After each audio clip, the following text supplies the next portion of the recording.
बिस्मिल्लाहिर्रहमानिर्रहीम। अस्सलाम वालेकुम।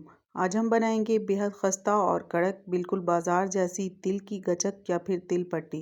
बिल्कुल सिंपल और बहुत आसानी से बनने वाली रेसिपी है। बस कुछ स्टेप्स हैं जिनको आपने फॉलो करना है, तो ऐसी ही ज़बरदस्त कड़क और खस्ता चिक्की आप भी घर पर बना सकती हैं। तो रेसिपी को स्टेप बाय स्टेप देखिएगा। चलिए शुरू करते हैं इसको बनाना। फर्स्ट स्टेप में हम यहाँ पर 2 बटर पेपर ले लेने हैं और इनको अच्छे से ऑयल या फिर घी से ग्रीस कर लेना है। अच्छा, बटर पेपर को हमने इसलिए पहले से तैयार करके रखना है क्योंकि जैसे ही हम चिक्की का मिक्सचर तैयार करते हैं तो वो फ़ौरन से सेट होना शुरू हो जाता है और हमारे पास ज़्यादा टाइम नहीं होता है। तो इसलिए हमने पहले ही इसको रेडी करके रखना है ताकि हम फ़ौरी से मिक्सचर को इसके ऊपर फैला सकें। अगर आपके पास बटर पेपर नहीं है तो आप सिंपल पेपर भी इस्तेमाल कर सकती हैं। चिक्की बनाने के लिए हमें चाहिए 1 कप गुड़ और इसको मैंने इस तरीके से बारीक बारीक क्रश कर लिया है ताकि मेल्ट होने में आसानी हो।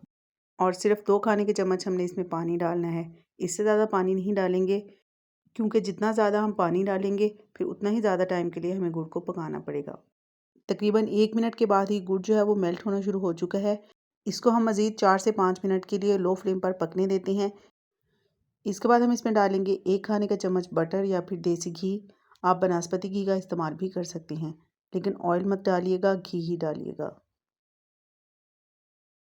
घी डालने के बाद मैंने इसको मज़ीद 2 मिनट के लिए लो फ्लेम पर पकाया है। तो अभी हम एक दफ़ा इसको चेक कर लेते हैं कि हमारा शीरा जो है वो रेडी हुआ है या नहीं। शीरे की कंसिस्टेंसी को चेक करने के लिए इसके कुछ ड्रॉप्स ठंडे पानी में डाल देंगे और इसको 10 सेकंड के लिए छोड़ देंगे।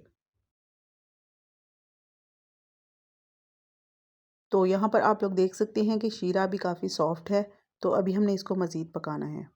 शीरे को पकाते हुए आपने किसी भी स्टेज पर फ्लेम को हाई नहीं करना, वरना शीरा फ़ौरन से कड़वा हो जाएगा। 3 मिनट मैंने शीरे को मज़ीद पकाया है, तो अब दोबारा से चेक कर लेते हैं। शीरे को हमने इतनी देर पकाना है जब तक कि ये पानी में डालने के बाद इस तरह से बिल्कुल सख्त, बिल्कुल कड़क ना हो जाए। तकरीबन 8 से 9 मिनट लगे हैं इसको पकाने में और यहाँ पर शीरा बनकर बिल्कुल तैयार हो चुका है। बस यही वाली कंसिस्टेंसी हमें चाहिए। इस स्टेज पर हम फ्लेम को बिल्कुल लो कर देंगे और इसमें हम डालेंगे हाफ़ टी स्पून यानी कि आधा चाय का चम्मच बेकिंग सोडा और इसको अच्छे से मिक्स कर लेंगे। और बेकिंग सोडा डालने से ये फ़ायदा होगा कि शीरा फ़ौरन से पॉप अप हो जाएगा, यानी कि बहुत अच्छे से फूल जाएगा। और जब हम इसमें तिल डालेंगे तो इनके ऊपर शीरे की कोटिंग बहुत अच्छे से हो जाएगी। तो इसलिए बेकिंग सोडा आपने लाजमी डालना है। शीरे को अच्छे से मिक्स करने के बाद हम इसमें तिल डाल देंगे। जिस कप से नाप कर मैंने गुड़ लिया है उसी से मेजर करके मैंने 1 कप सेसमी सीड्स यानी कि तिल लिए हैं।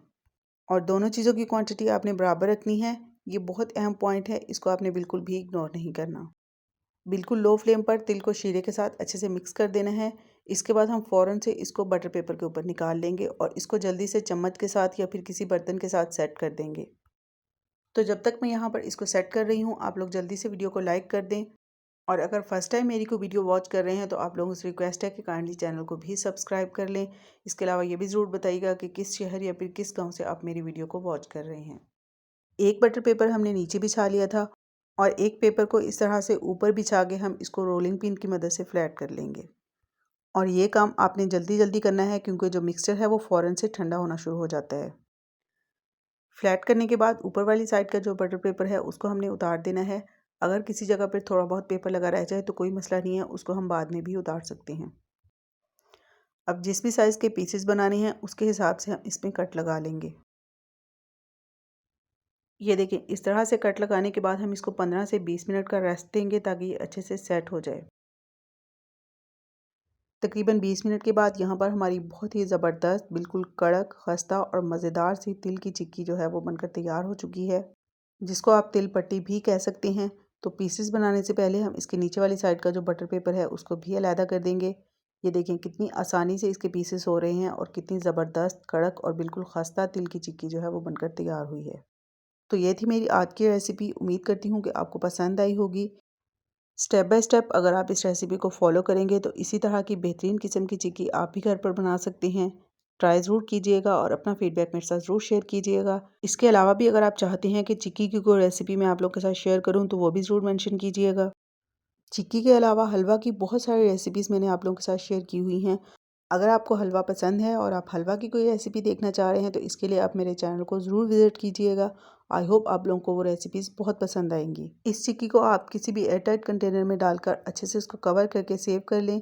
इसको आपको फ्रिज में रखने की ज़रूरत नहीं है। नॉर्मल इसको आप किचन काउंटर में रखें, ये बिल्कुल भी ख़राब नहीं होगी। तो फिर मिलते हैं इंशाल्लाह बहुत जल्द एक नई रेसिपी के साथ। अपना बहुत सारा ख्याल रखिएगा और मुझे दुआ में ज़रूर याद रखिएगा। Thanks for watching. अल्लाह हाफिज़।